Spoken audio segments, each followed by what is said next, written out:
You're listening to the Ask Drone U podcast. You ask, we answer your drone questions. Whether you're here to turn your passion into profit or you simply fly for fun, we're a community of learners and teachers who aspire to achieve greatness.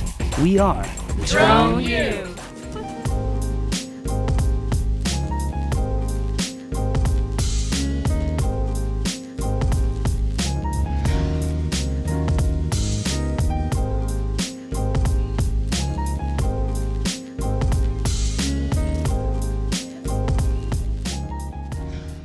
Hey everyone, and welcome to another fantastic episode of Ask Drone U. My name is Paul, and I'm here with Brendan Schulman from DJI to talk about how AirSense and other really important aspects of our equipment will really open up the airspace for future operations. Now, Brendan, thank you for joining me on the show again. Thank you for having me. Greatly appreciate it. Sure. Now, I know that AirSense is something that DJI just launched, and I think it's important to know that, the whole ideology behind this is to make the skies safer. Yet, I think it's also extremely important to showcase that drones overall are extremely safe, especially as we saw in the AirProx report, which even, we're seeing in areas like Sedona, Arizona, where they're saying, hey, I know a drone hit a plane, yet federal investigators confirmed there was never a drone. So how does all of this affect these safer skies? How does this affect our ability to scale? Well, there's a lot in that question. And so one of the things we've done lately, a couple weeks ago, is we released an elevating safety white paper. And that had 10 points in it as to what we as a company will do and things that we believe other companies, as well as the government, must do to address safety risks. And the reason that's so important is that, notwithstanding many of these drone sightings and collisions not being real, there's still a growing public perception that drones are unsafe and there's no ability to address the risks. And with that type of sentiment out there in the public, I really am afraid we're at a moment soon where drone use will be curtailed. The regulations will become more strict. The places where you can fly and the burdens of actually getting into the air will become increased. And you will have a situation where if we don't start solving the problems on our own before FAA can get things like remote ID done officially, then we're going to be in a bad situation. So our report from a couple weeks ago, it does a couple things. Number one, this is in part 2 of that report, we took a really deep and broad look at all these drone sightings, the AirProx reports from the UK, the FAA database, EASA's collection of reports, news reports of sightings and collisions. And we figured out that almost none of that is reliable or real. It's really not. And despite the headlines. And so we really wanted to focus on what data would be actionable. Is there more we could do as a company and that we should ask others to do with us that would really make a difference to safety and would start to solve some of the real problems, not the fake problems that you read about? And we determined, look, we have seen a few things that are real. There have been 2 collisions between helicopters and DJI drones. We know that. We assisted in the investigation in one of those. And there have been 2 clear near misses you can see on YouTube video, one in the Hollywood, Florida area off the beach, and the other was Niagara Falls. And in both of those cases, it seemed like the drone operator didn't even know there was an approaching helicopter, which told us there's something we can do in the technology. And that thing is the first of the 10 points in the paper, which is to commit to installing ADS-B into all of our drones that weigh 250 grams or more, starting next year, which aligns with the FAA's 2020 mandate for equipping with ADS-B in controlled airspace. So trying to bring together a safety feature that FAA has been running for a decade with the capability of drones to do something that's technological to improve safety. So when people get concerned about near misses and collisions, we can say, hey, there's a solution. It already exists. We're not waiting for the FAA. We're solving problems on our own. And people don't need to worry as much as they might think about the safety risks. So just to clarify, though, this is only ADS-B receivers, not transmitters. Is that correct? Yeah, that's right. So because if we were displaying ADS-B on all of our drones, we would essentially black out the map. Is that right? So we've heard from FAA there are a few reasons not to equip ADS-B out, the transmitter side of ADS-B, to not do that for drones, at least not in a mass market way. And those reasons are, number one, you're correct that you would saturate the ADS-B spectrum and potentially interfere with manned aircraft communicating to each other about their flight paths. We wouldn't want to take away from the safety of the manned aircraft community. Number two, there aren't enough hex numbers to assign to all, just the great volume of drones out there. So there's just the technology was designed to address a few airplanes in the air in a given location at once, not thousands or whatever number you think of drones there will exist. And then there's the pilot distraction issue, which is that the manned aircraft pilots don't really need to see the drone traffic that's well below them. Now, you might be able to filter or do things to reduce the likelihood of distracting a pilot because of all this extra ADS-B transmissions. But overall, those three reasons we've heard from the FAA are reason not to transmit ADS-B from a drone.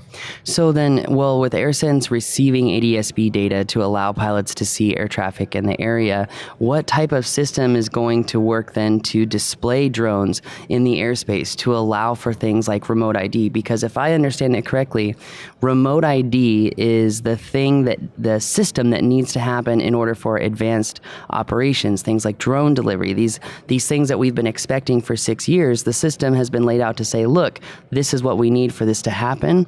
So what type of technology are we going to see that's going to solve that problem?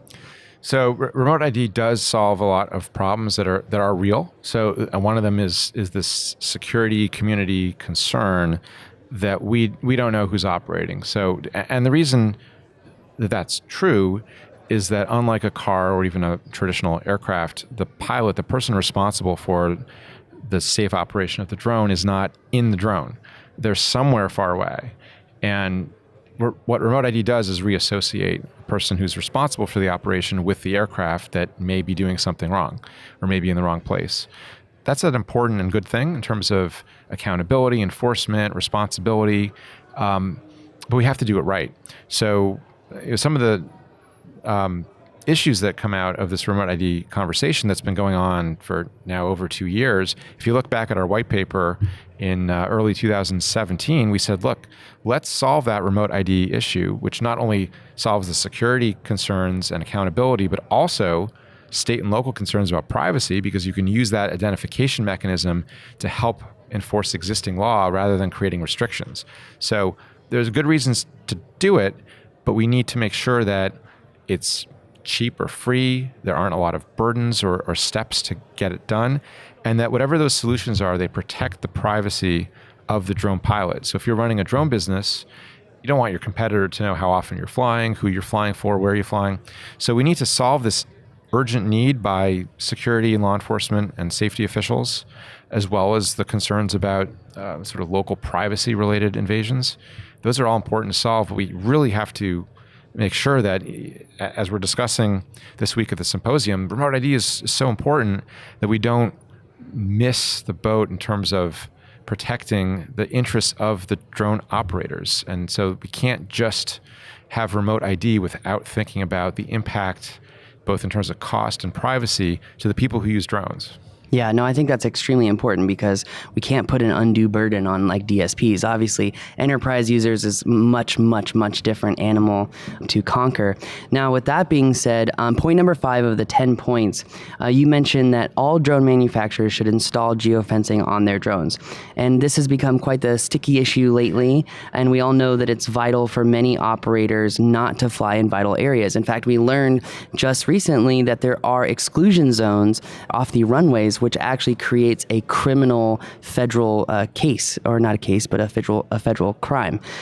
With that said, though, is there a way that we can aid responsible pilots when flying in certain areas, like the qualified entity program? I mean, that seems like a way to calm the fears of responsible pilots and also serve the purposes of protecting certain areas. So I think we need to start with an understanding of what geofencing is and why we think it should exist and other companies should do it, without saying how they should do it, just that they should do something that we call geofencing. If you think of it just buying a capable drone off the shelf, the power of just being able to fly it anywhere and causing a disruption like Gatwick, regardless of what actually happened at Gatwick, the idea that like a drone piloted by someone you can't identify that they bought from a store and with cash anonymously can just take it and shut down an airport or cause a prison to go into lockdown. That's a problem that we all should understand. And how do you solve that? Well, unlike those facilities that can put up walls and barricades on the ground to stop your car from entering the prison or the airport, you can't fence a drone out. But you can do something on the drone to fence it out through the technology. So this is a technology solution to what I think is a pretty obvious problem of people who are careless or clueless taking their drone and flying it in a place that's really going to cause a serious problem, an actual risk or a security response that's going to hurt us all by reputation and just, as a community. So that's what geofencing is to us, is to identify those highest risk locations that are places where people almost never fly and geofence them out so that by default, at least, people aren't flying in them or can't. Except we know, and we put a lot of resources into this lately, that the professionals, the government organizations do have authority to fly there. In fact, they often are because they are protecting a site with drones or using it to build or renovate. And so we need a way sort of out of the geofencing default function. So geofencing to us is an added step. It's an impediment to a careless or reckless operation, but it's not intended to enforce a rule or a law. It's really there to get you to do something more because you're in such a sensitive location. And we've put extra resources into unlocking people from our geofencing. So for example, I just saw a tweet, I think yesterday or last night, someone who decided to test us, submitted a request, and got unlocked within 1 minute. So we've got 24/7 resources on making this work for the professionals. And that's important. We're going to do even more. And the QEP program is part of that too. That's our recognition that government entities and other sophisticated users can be trusted not to be the careless or clueless operator and don't need geofencing to keep them out of trouble. And so what we've done there is if you're a public safety agency or other government organization, you can apply and we remove the geofencing because we know who you are. We don't otherwise know who our customers are. You buy the drone off the shelf, you activate it with an email account that we don't verify, and you're basically anonymous, and we're not collecting your data. So if we want that person to fly over JFK Airport, we probably need a step, and that's really what geofencing is. So our paper says other companies, not just DJI, really should come up with their own geofencing, this extra step default limit, so you can't just fly off the shelf in a place that's going to cause a huge problem for all of us. Yeah, I can understand how the QEP program and kind of vetting pilots can be difficult, as I've heard examples of even known pilots getting an operational area to fly and then breaking those altitude limits inside of that area and still causing a problem. So I understand how difficult it can be to really vet different companies. Yeah, look, and when it comes to, can we do this for a commercial entity? I would love to do that, but it is challenging because unlike a government organization where we sort of assume that a police department has a protocol in place that will prevent their member from flying in the wrong place at the wrong time, there's a wide variety of commercial customers, huge enterprise infrastructure facility customers that obviously can be trusted. And then there's sort of small mom and pop photography. Maybe they're trustworthy as well, but how would we know that? So in order to extend QEP to more of a commercial set of customers, we need to figure out a process to vet the customers just to make sure that they don't need that little extra step when they're flying in a critical airspace. Something we're working on, something that we really want to make happen. It does take time, but we're not done with with the geofencing. I think is important, but we understand that we need to do more continually to make it easy for approved operators to fly. And it's a dynamic system anyway, so it's always changing, right? We've upgraded it twice in the past 4 years. We've expanded it worldwide in terms of those upgrades. It's a live system. We've added certain facilities. Once the FAA does its Section 2209 critical infrastructure restrictions, we'd probably add those to it because it would make sense. So it's dynamic. It's always changing, and we're always looking to improve it. Speaking of local authorities, point number 9 out of the 10 points was stating that local authorities must be allowed to respond to drone threats that are clear and serious. So it seems like you're saying that we need to have, point number 10, we need to have more increased enforcements. So yeah, there's 2 points. So number 9 is in those rare scenarios, I think they're rare, where there really is a drone threat. And we've seen this, right? There based on videos I've seen, there was an attack in Venezuela using a drone. We don't have information about it other than what we see on the news reports. But there needs to be legal authority, as well as training and the right equipment for the people on the scene who are in a position to protect people to be able to do so. And right now, legally, it's officially, it's just 4 agencies that are able to take countermeasure action against a drone, for federal agencies. Are they going to be there every time the potential exists for a drone to pose a real and serious threat? Probably not.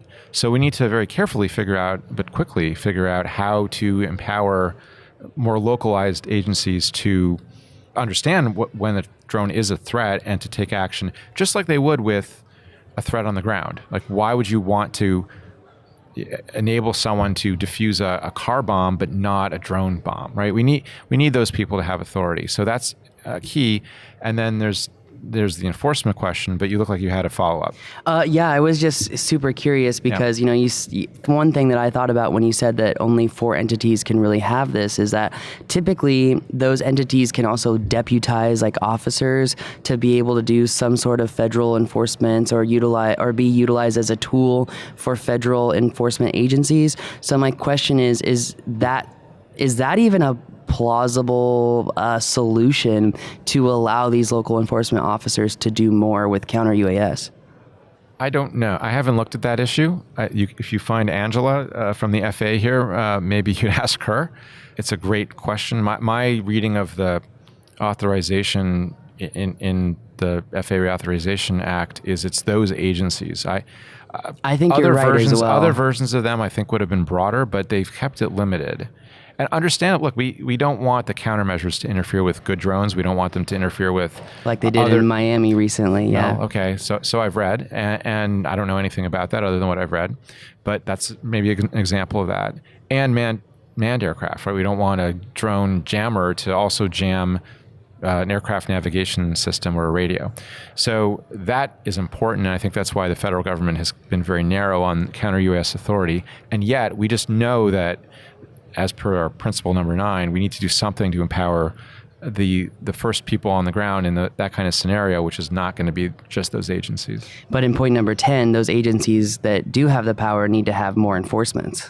So look, this is I just think it's true that the rules are only as good as like the enforcement, right? What do all these rules matter if no one is following them? And some rules are more important than others. But at some point, what we've seen, we've been around long enough to see, like, there are some egregious cases where, for example, the Los Angeles looked like a racing quad over an airliner, right? I think it was about a year ago or something like that. And by the way, the community spoke up and provided information about so who was flying, and so that was a great community response. I have not seen any subsequent enforcement story come out of that. Like, here's someone who... Or follow-up, yeah. Yeah, so that's what that point is about. Like, this is not about, like, let's make every small infraction a federal offense. This is in situations where there's an egregious, dangerous violation of the rules. We need enforcement, and we need that enforcement to be publicized so that people understand, it's really important to actually follow the rules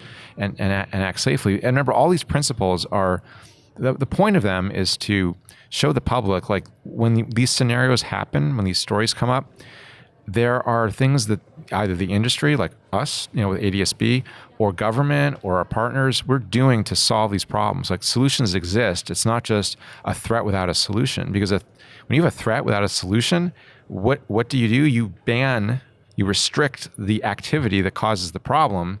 That doesn't solve the problem. That avoids the problem by just curtailing the activity in the first place. that's bad for all of us. So we need to focus on things that will matter. And with enforcement, and one of the things you might sort of think about is, the way it works right now is that if you break an FAA rule, like they investigated it can be regional, it can be federal, but you still have a federal agency investigating and enforcing something that is sort of localized in terms of its harm. That might not be the right way to do this. Personally, I sort of think, I've been starting to think of some drone violations being more like a traffic ticket, right? You've broken a rule, you went over the speed limit a little bit, or you didn't completely stop at the stop sign, and that breaks the rule, but isn't necessarily always a horribly dangerous thing to do, and a lot of people do it. And the consequence is you get a ticket for a couple $100. That's a disincentive to doing it. If you repeatedly do it, you're going to get increased fines. You're going to at some point get a license suspension, increasing consequences as you continue to violate the rules. What about that as a model for some drone infractions where you're not imperiling an airliner, but you might be flying over a crowd when you shouldn't? That's a violation of flight over people. Is that a federal investigation, or is that something that can be administratively handled? Now, if you change enforcement, you got to deal with education. You got to make sure that the enforcers of the law are educated. They understand drones. They understand the FAA rules. And you have to provide due process. There's a right to appeal and to oppose the imposition of fines. So it's a very complicated topic, but number 10 is to hopefully provoke a discussion. How can we enhance enforcement in those situations where we think it really is warranted, and people should see that people who are intentionally reckless really are facing enforcement consequences. It's a really interesting ideology as we kind of take the analogy of speeding tickets, or let's say distracted driving tickets, for example, and then utilizing that for drone pilots. As I said before, I think what would really make or break that program is how that program is utilized. Because if there are manufacturers that are providing, let's say, our data to get a slap on the wrist, is that something that we want? And I think the answer that I would say is no. But also, I think it's also a very good point that we could create very rational, logical ways of impeding egregious drone operators, and that's a very interesting way to go about it. Speeding tickets. We're trying to solve. Look, I think a huge part of the solution to a lot of these policy issues is to focus on the problem and solve it, right? We had 2 helicopter collisions. We had a couple of clear near misses. What can we do? Can you tell people just be more careful and educate them? Maybe, but if the helicopter is coming from behind you and you don't hear it, yeah. So that solution is technological. Enforcement, how can we enhance enforcement? Well, FAA has limited enforcement resources. Its priority is education, correcting the behavior. That's right. But we do have a lot of people flying drones who probably could use more education. And in those instances where they break a rule that doesn't actually hurt someone, because look, flight over people, it's like not that unsafe with a smaller product, a momentary overflight. The products are reliable, at least our products are reliable. If you look at the Assure data from their research testing, the crash testing, it's probably not going to, almost certainly not going to kill someone based on the drop tests they did with the Phantom. So we know that that's not that dangerous, but it is a rule violation, and you don't want people to just get used to breaking the rule and then get to the point where people are getting hurt all the time. So I think there's an important discussion to be had about enforcement. I don't claim to have all the answers, but I don't think people are looking at that. And I'll say in the Drone Advisory Committee, we had that task group one on the roles and responsibilities of different levels of government. And there's all sorts of news reporting on that group that actually was misinformed. One of the things we did was to internally survey the group as to what we thought the most important issues were to address. And by far, the top issue was enforcement, because it leads to so many downstream benefits to get the enforcement question resolved. Now, there was no recommendation or advice to the FAA on that came out of the group for various reasons. But we had a really robust discussion about that being the most important thing to address with respect to who has the role and responsibility of governing the technology. So maybe at some point, this is now going back 2 years, someone can resume that conversation. And that's what point 10 is in the paper, is to say, hey, there's something that I don't even hear being talked about a lot. that might be helpful, might solve the problem. We don't want our customers to get like speeding tickets every day, but if we can model the behavior by imposing a reasonably minor consequence, I think it does shape behavior, just like it does when you're on the highway and you're like, yeah, I'm not going to speed because number one, it's dangerous. Number two, I'll get a ticket. Well, I appreciate you coming on the show and helping explain these things, because I think it's extremely important to nail down these separate issues, as we all want the industry to scale. We all want to see these advanced operations take place. And I mean, you know as well as I do that in order to, free up the skies, there has to be systems in place for enforcement. There has to be systems in place for identification. These are all things, all pieces of the puzzle that we need to build the industry. So appreciate having you on the show, Brendan. Very much agree. Thank you. Well, guys, that's going to do it for us today. Thanks again for listening in. If you have a question, go to askdroneyou.com. Would love to hear your thoughts on this show. But that's going to do it for us today. My name is Paul, and you're listening to another episode of Ask Drone U.